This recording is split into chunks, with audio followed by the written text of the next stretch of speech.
Hey everybody, welcome back to the Voice of the Lone podcast.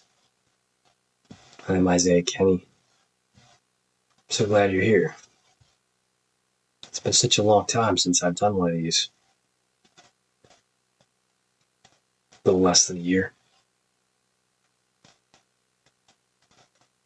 Maybe 9 months. Well, 2025 was a pretty rough year. I had a very unexpected continuation of Kundalini awakening, and I didn't know what was happening to me. Lots of pressure in my head, headaches that lasted for months. And it all started with this meditation, this discussion we're going to have today, which is, what is the spiritual eye? So if you're not familiar with my work, in 2014, I saw a holy perception of myself, a golden halo of light that encircled the head and body of every person that I saw. It happened after living very strongly in the Sermon on the Mount, in the workbook of A Course in Miracles, while practicing the 12 steps and 12 traditions of Alcoholics Anonymous, and exploring many meditations of Jiddu Krishnamurti. It's a day that changed my life. I discovered the meaning of miracle forgiveness, and I saw the Son of God. I remembered I am one self. When I had this vision, it started right here. This little light, the very center of the forehead. And it quickly started to grow in a determination to appreciate and be grateful for every person in my life, for every reason and for no reason, and to love them as myself. It was a miraculous experience that happened at the mall, at the King of Prussia shopping mall, where my mind stopped judging, it stopped comparing, and I entered what's called an out-of-pattern time interval, discussed in A Course in Miracles. And my mind became single, and my whole body became full of light. Such a beautiful, innocent perception, and a recognition that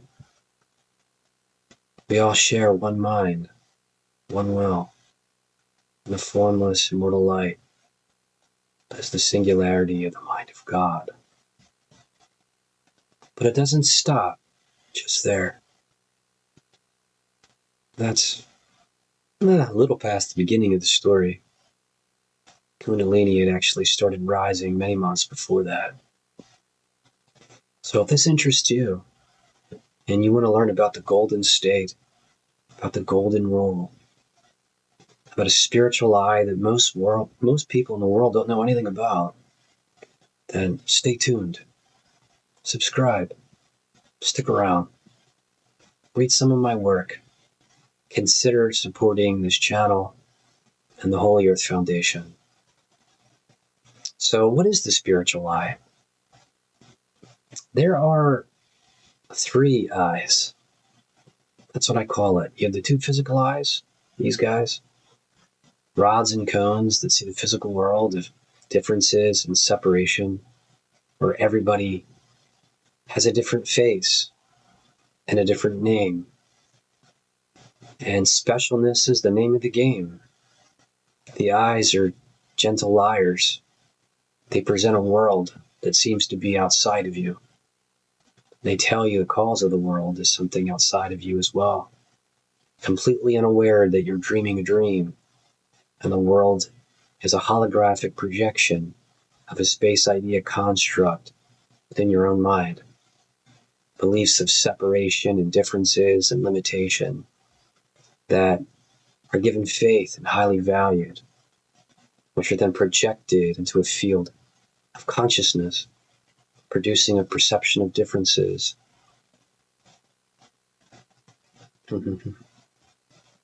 Well, there's another eye.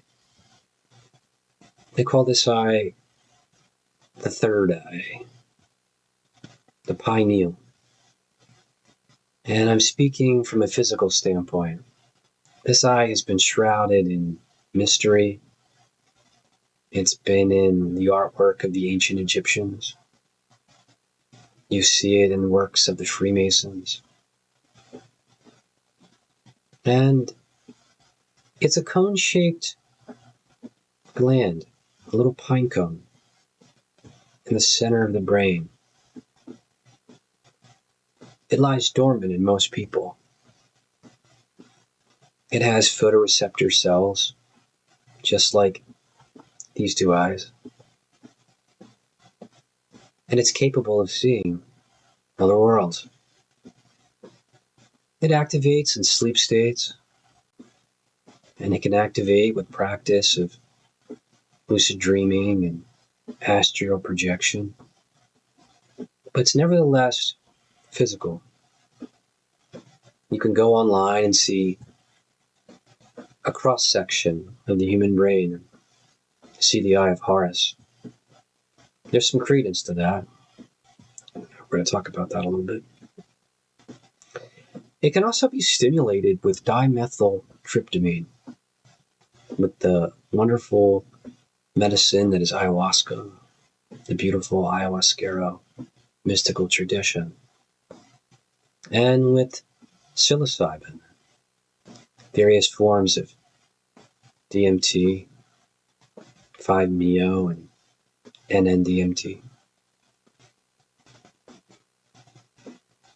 And when it's stimulated from that perspective, it has the capacity to take you into fantastic, beautiful, shamanic realms. And you get a sense of, I'm not a body. And you're able to even face and let go of some of the fears of dying. But that's not the true spiritual eye. However, it's very useful. It has its modalities. It can teach you through the use of ayahuasca that grievances hold you in the body. That's the only reason you're in a body to begin with. A grievance against the present moment, against the ever-present now, God. That grievance has landed you in this body. And when you drink ayahuasca, you work with plant medicines, you can discover that. You learn to let go of preferences, resentments, valuing frustrations and the idea of annoyance. All kinds of various forms of grievances, anger, so many. You know, the negative ones are easy to catch. Well, not always. A lot of people love being annoyed, feeling bored. But it's the good ones, the ones associated with pleasure, that are more difficult to understand. We don't think of our preferences as grievances until they're not met, until those expectations are taken away, unfulfilled. It's a beautiful medicine, ayahuasca and many other plant medicines. But it's not the eye of illumination vision. It's not the eye of Christ vision, of real vision, discussed in A Course in Miracles, in the Bible, and many mystical teachings. Now we're talking about the eye of the Holy Spirit. That's nothing physical at all. It's an eye of light, an eye that awakens when you begin to give up the illusion of differences, when you're willing to go beyond what the physical eyes can see. And it can awaken in you. See, man doesn't believe that what his physical eyes don't see exists. He's completely unaware that he's living in this dream, believing he's a body. So let's talk about this eye of light and what this all means. Consciousness, as we know it, is where you are. It represents what it means to be aware. And in this realm, consciousness is of the ego. It's not the superconscious realm. It's something that happens to you when you deny the immortal light of God. See, when you deny God and His qualities, His limitless nature, His light, His love and beauty, His everlasting health, His oneness, well, you end up in a body. You're living the idea of lack. See, once upon a time, in a galaxy not so far away, in crept a tiny little mad idea. And in that tiny little mad idea, we suddenly felt that something was missing, that something that was whole could somehow be added to. Well, it's impossible that something could be added to within the mind of God being forever whole. So the mind, having entertained this idea, projected itself outside. It's quite innocent what took place. You have an idea, you entertain it, becomes something more serious in your mind. And the mind is an incredible instrument. It's a creator. And it creates whatever you will, whatever you think, whatever you value and believe. So what happened is just like what happened to you when you were a teenager. You're sitting on your couch one day and your friend asks you, "Hey, you want to do something? Are you bored?" And you say, I think I'm okay. Well, we've got this stuff, weed, some party, some worldly excitement. You want to try it? And suddenly, within that moment, there's a grievance. The now is not good enough. When you deny the light of God, that's what we've all done. We denied that light. And when we deny the light, we perceive darkness. This darkness, everyone is somewhat familiar with. If you close your eyes, you'll see it. Pitch black. You might be able to see little tint of purple light trying to pierce its way through, trying to reach you. That light is a scream. Now, see, blackness or darkness is the absence of light. Having denied the light of God, it produces this screen of consciousness, and the whole physical world is then projected onto it, just like at the movies. And you are that projector.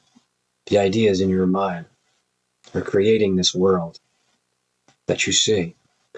This is the same screen that you get in contact with when you drink ayahuasca or potentially work with other plant medicines. They turn off all the lights, blow out the candles. You sit there and then you experience another reality once the pineal gland is activated. But see, those realities, they're like this one. They see a spectrum of color. They see a rainbow. where all the colors are separated. Okay? So, in those shamanic realms like this one, however beautiful they may be, the light is not unified. It's not whole. It's not together. See, that's what happens when you take the light of God and you put it through a prism of your own mind. When you fracture it, you get this rainbow spectrum. And again, however beautiful that it is, it's not the real light. It's not the oneness of being. So however beautiful those shamanic realms may be, they are not the kingdom of heaven. That said, they can take you to some pretty high realms within consciousness, where you fly as the angel you are. But it's not the pure state. However, it can be very helpful in the process of learning to let go of grievances and the awakening of the true spiritual eye. You see, with this eye of light, there is no fracture. It's this beautiful light that sparkles, all colors of the rainbow. Yet, it's ineffable, this light. How do you describe a light that has all colors but isn't separated? Shimmering and shining. Very amazing. This light starts to shine in the mind as you go through a process. As you start to learn about miracle forgiveness, there are other terms: compassion, asha, many others. And as this light shines on the mind, it illuminates the mind and the entire perceptual field. And the whole world is filled with light. This wonderful light that seems to emanate from everything, that envelops everything. This formless, gorgeous, unifying light that is so innocent. And it's you. It's so beautiful. It's so amazing. So how do you get it? Right? How's it happen to you? Well, first of all, you have to begin to understand level confusion. This is the ancient teaching of Caduceus. You've separated yourself into levels, different levels of need, various appetites, in what Jesus calls the getting concept. You have sexual appetites and appetites for food, not just nutrition, but various tastes and flavors, appetites for money that get stored in the heart. Terrible. Trying to find security where it can't be found. And looking for the source of light, which you think is outside, the sun, and you've projected, believing its warmth is what sustains you. In your throat, caught in knots from all the lies, the intellect filled with all kinds of thinking and bad ideas of separation and division, competition, loneliness. There's an entire shaft that moves up from the root chakra all the way up the caduceus channel. And there's energy that's being channelized up that shaft. A serpentine energy, lying energy. It's very cunning. It's full of lust for the world in so many ways. It moves up into the brain. causes all kinds of dysfunctional thought, self-centered thought. It's very focused on the external world and the false thinking apparatus that we believe is valuable to us all. And we're always thinking about the past, trying to get those flavors again, trying to fulfill our appetites and come up with new, creative, cunning ways to get one more in the future. And protect ourselves. Protect what? The image of the body. Externally searching. So you have to understand that all forms of illness are external searching. See, it starts with the grievance. Right now isn't good enough.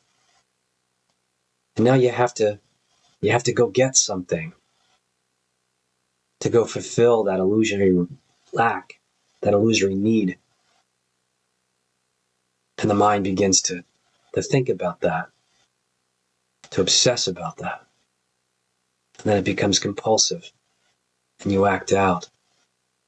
And you go and you grab that thing, that external solution, believing it can save you and sustain you. Seek and never find. So as you begin to understand this, you stop searching. You stop looking out there. And this channel begins to clear. And then as this channel clears, this creative energy that sits in the sacral chakra begins to move up the spine. It really starts at the base of the tailbone. Essentially, the mind is heavily identified in the body. And you need to make a shift from living in your intellect and your body identity, the body-mind complex, into resting as awareness, the formless realm of existence, the same realm of immortal light that you presently can't see with your physical eyes, unaware of it. And as this shift takes place, and you start to live in the golden rule, which means life's not about getting anymore. Life's about giving. Now, what are you giving? Well, as we said earlier, you're giving appreciation to all those around you as yourself. And you start to learn a deep truth of the golden rule, which is, as you think of others, you think of yourself. As you treat others, you treat yourself. As you perceive others, you perceive yourself. And you start to understand what forgiveness is. See, it's impossible to forgive anyone other than yourself. And your wish is to end all division, all separation in your mind. Which means no longer searching, no longer maintaining separation, fueling the mind of separation, separating yourself from the now, leaving it, right? Leaving yourself, abandoning yourself, both in the now, awareness, silence, and stillness, and your brothers who you think are outside of you. They're not. They are with you always. I am with you always. So this channel, it starts to be cleansed. And this energy starts to move up the spine as the heart no longer values all the thrills of the world, all the false rewards, all the pride of thinking, believing you know how to manage your own life. That's very key to understand this, you see. You treasure all the wrong things, and you chase after feelings. You chase after these rewards, and you contrive all kinds of plans to get those things. And the past is always dictating the present. And the heart needs to start valuing silence, not the past, not the future. See, cleaning this channel, not searching for those things, means the mind starts to get quiet.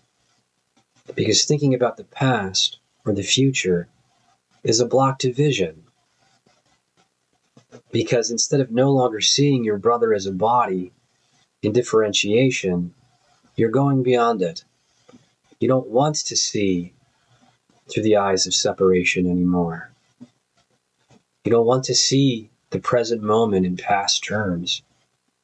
You have a desire to see the face of Christ. You have a desire to experience self-sameness. And the energy moves up this channel as you stop lying to yourself and living in all kinds of blabbermouthery, chatty Cathying, all kinds of unnecessary talk, working out your schemes to get whatever you think is going to make you happy, but never will.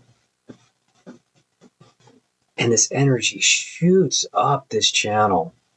And actually, you can take your tongue and touch the roof of the top of your mouth, and it feels like this incredible current, electrical current. And as that happens, it shoots up the brainstem. It's quite powerful. And you are realizing in this moment that the source of light is not outside. It is inside. That's where it is. And the solar plexus starts to clear. And more energy starts to go up this brainstem. And there's two glands on the side of the pineal, the thalamus. They're two walnut-shaped glands. They start to throb. And strangely enough, there's a mutation that takes place in the brain, and it starts spinning like a gyro, these two glands, along with it's the brainstem. And as it spins, it becomes a centrifuge, and the pineal starts to spin very, very, very, very, very, very, very, very fast. And there's this very high-pitched noise that's associated with it.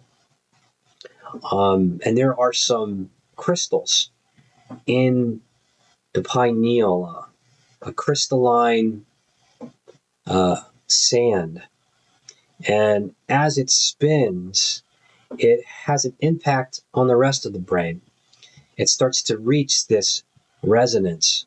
See, as the pineal gland spins faster and faster and faster and faster, it reaches a place of stillness. It's basically spinning like a top. And as that takes place, the rest of the brain matter starts to vibrate, and you experience the entire physical mass crystallize. It feels like a solid crystal. And then eventually what takes place is it breaks, it shatters. And as that happens, it opens a doorway inside the mind. And when that doorway opens, a whole nother eye is discovered. And I would describe it as a disco ball, the little mirror balls. Light starts to shine onto that little disco ball and illuminate the whole field of existence. Now, this is important. As this energy is rising up the spine, the halos are forming. So, as I said, it's starting here at the very center, and it starts to grow. It grows around the entire head, And then as that happens, it moves from the head around the entirety of the body. And after that happened, by the way, everything I'm telling you just happened to me. This wasn't read in some book. I only understood it after it happened to me. I was just living in meditation, and the event took place. So after these halos formed, that's when I had the very strong realization that I'm not separate from my Father. I'm not separate from my source. I'm not separate from you, from any of my brothers, which then released the rest of this energy that was focused outward, inward, which then produced enough energy to activate this I. So when this I activates, suddenly all separation between you and the world ends, and you realize you're in a hologram of light. You recognize the light of your own mind is illuminating the world around you and creating the images that you see. There's no longer a division between the observer and the observed. And if you're familiar with the double slit theory, you have an experience where if you're looking at something, it exists. If you're not looking at something, well, it doesn't exist because it doesn't really exist anyway. It's just a dream. It's just a dream. Now, remember we were talking about this idea of darkness, consciousness within the ego mind, which this physical world is projected onto. Well, as this I opens up and more light starts to enter into the mind, that idea of darkness is really, it's a cloud. It's a dark cloud around the mind, and it starts to be shined away. And as it is shined away, it reveals a whole nother world, an angelic world. The same world you can get a glimpse of with hard work in ayahuasca. So you can go visit that world, you can see that it is real, and that's just a temporary opening of the eye. And as I said, it's not the pure light. You see the angels, which really means to see yourself. But the rainbow is still a spectrum of rainbow light, where with this eye, as you enter into this reality, the light is completely undifferentiated and absolutely amazing. It is so cool to discover a lovely quote from A Course in Miracles, which is, "The atonement is the knowledge that angels cannot fall." And that's what you discover you are, that human beings on this planet are fallen angels. I know, sounds a little crazy. I'm suggesting to you that you can find this out for yourself. Now, you don't have to believe me, but I can explain the logic to you. You know, what happens when a brother denies the qualities of his brothers, when he no longer sees them as limitless, when he no longer sees them as never being able to get sick, whenever he sees them as being guilty and not innocent. Right? You fall into physical form. You fall into density when you deny the light, when you deny the oneness of mind and the unified will of the sonship. You get separation. You get a mind that believes it's private, has its own self-centered will. Now, you have this experience, and it comes in glimpses at first. You have to be willing to make it constant. So this atom pattern time interval that I discussed is an interval of time where a person's mind is no longer referencing the past or the future and feels complete. Doesn't feel like anything is missing. And as this lovely halo is presented to you, well, many halos really, because it's around the head of everybody. After that halo forms, that light shines on everything, absolutely everything. And you remember yourself, this one self. And it leaves you. Okay, maybe there'll be somebody in the future, maybe there's somebody in the past where it doesn't leave you, but my experience, as is discussed in A Course in Miracles, is that vision comes in glimpses at first. And that's been my own experience. The halos formed, they were very strong for the first day, and then they faded. And then I had this experience of them coming in and out for many years.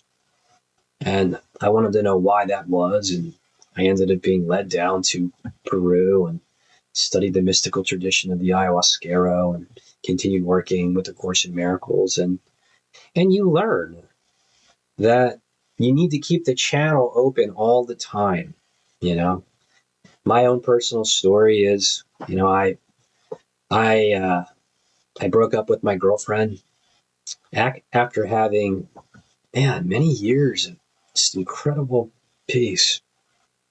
And similar to Eckhart Tolle, I didn't know what happened to me. I just knew I was happy.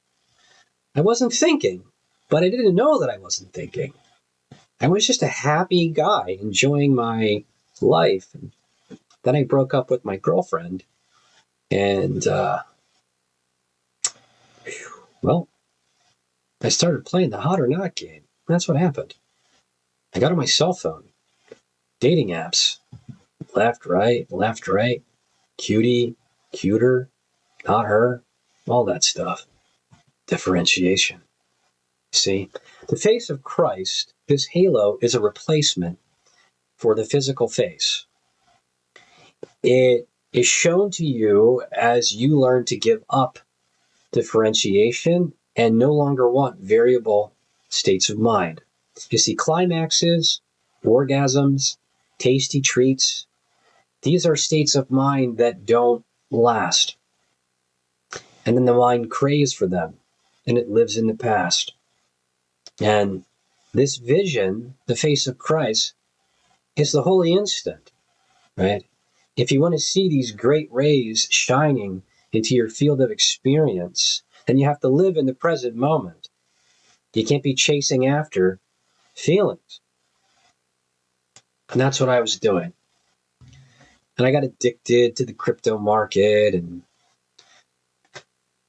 Lima, Peru, where there was all kinds of lovely vegan food and coffee and all kinds of stuff. And vision just kept coming in, coming out, coming in, coming out. I was in the throes of addiction again, you know. Not the same as I was, not taking opiates and getting all wasted at the bar, but nevertheless, living on drugs, you know, which doesn't mean I didn't go to the bar. That's another story. So, here we are. We're back again. Channel is feeling strong. You know, it's a really beautiful thing to cleanse your heart of the things of the world and discover the angelic state. See, the spiritual eye is open when your state of mind matches the state of mind of the angelic realm. And the angelic realm is a state of no effort because there's nothing lacking. Everything is done for you. God thinks for you. You are perfectly still. Flying yet still. So in this world, you have to stop thinking. You have to stop managing your own life, trying to organize the present as you wish. Stop making decisions, choices.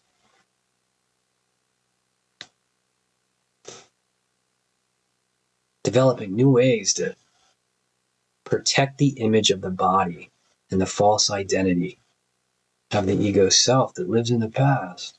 Okay?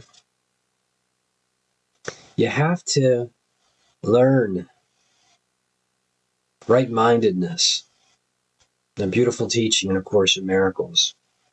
It's the same thing as Wei Wu Wei in the Taoist tradition, doing, not doing, or in the Vedanta tradition, non-doer, no doer, no thinker. You have to give up doership. You have to give up control of your body. Give up control of your voice, of motive, and learn to just be. To let cosmic consciousness run your life.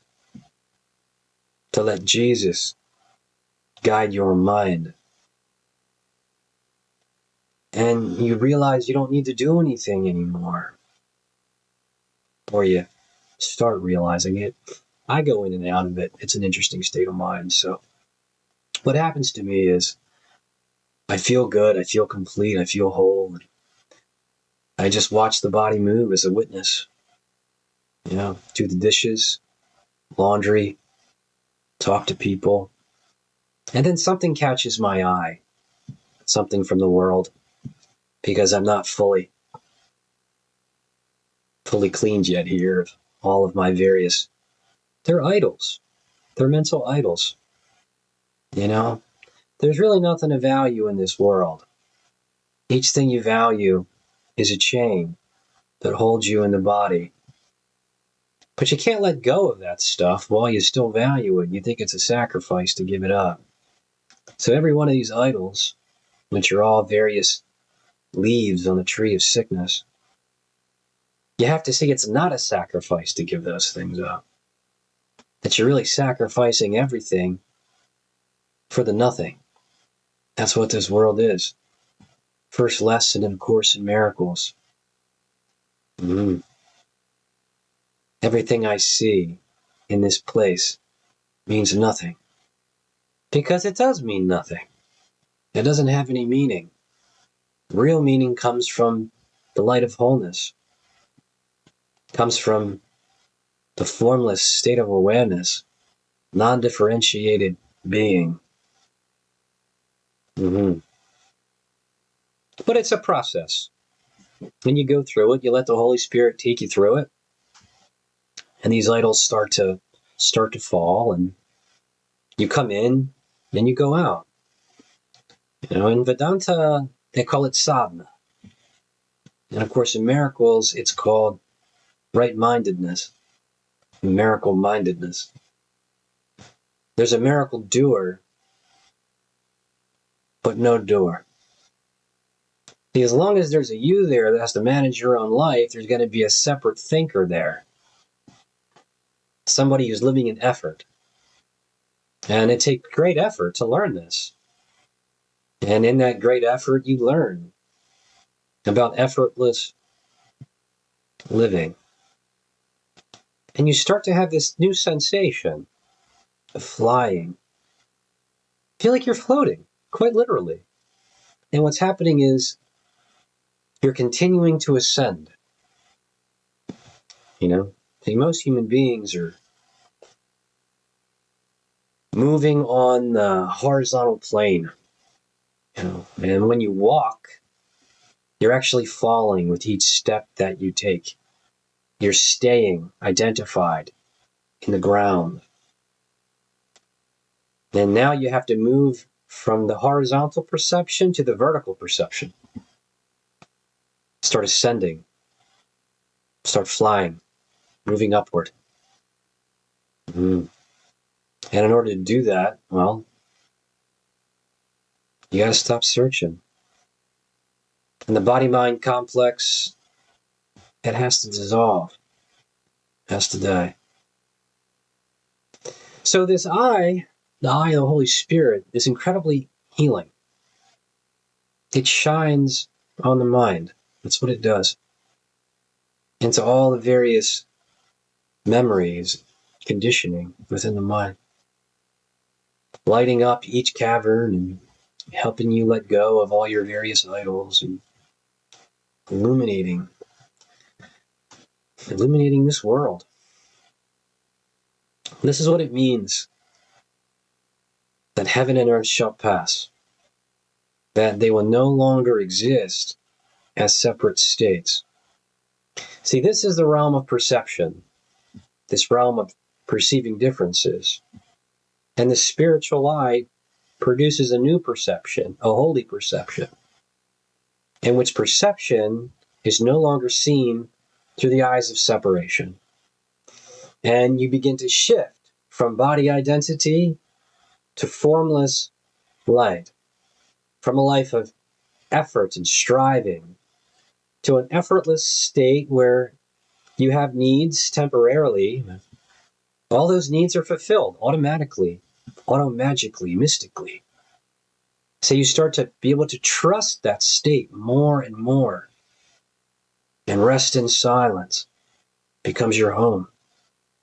Rest as awareness, as just a witness. And you'll see in this silence is a shining light. This light of holy awareness, of non-dual awareness, of Holy Spirit. And things get forced into awareness. And it produces discomfort at times. It's okay. And sometimes you may have extreme difficulty letting go of something. It's okay. I had a pretty rough year, like I said, a lot of physical pain. So you can reach a really high state with the spiritual eye. And we won't get into much of that today, but it's called the incorruptible body. It's a natural reflection of the result of achieving the holy instant in constancy and living in a holy relationship, having given up the special relationship where the face of Christ, his halo, becomes so strong and constant that the mind begins to have a full transfer into this holy perception. And in this holy perception, the idea of tack completely leaves the mind. And you can no longer get sick. The body no longer ages. And there's nothing in this world that you need. It may sound a little wild, but that includes food, or drink, and protective clothing and shelter. Maybe you question that. I would encourage you to read lesson 136, workbook lesson 136 in A Course in Miracles.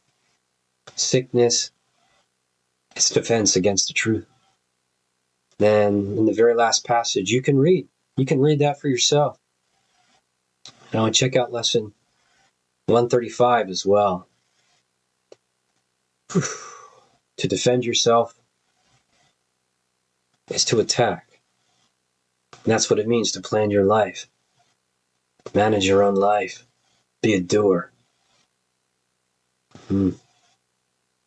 Protect the image of the body.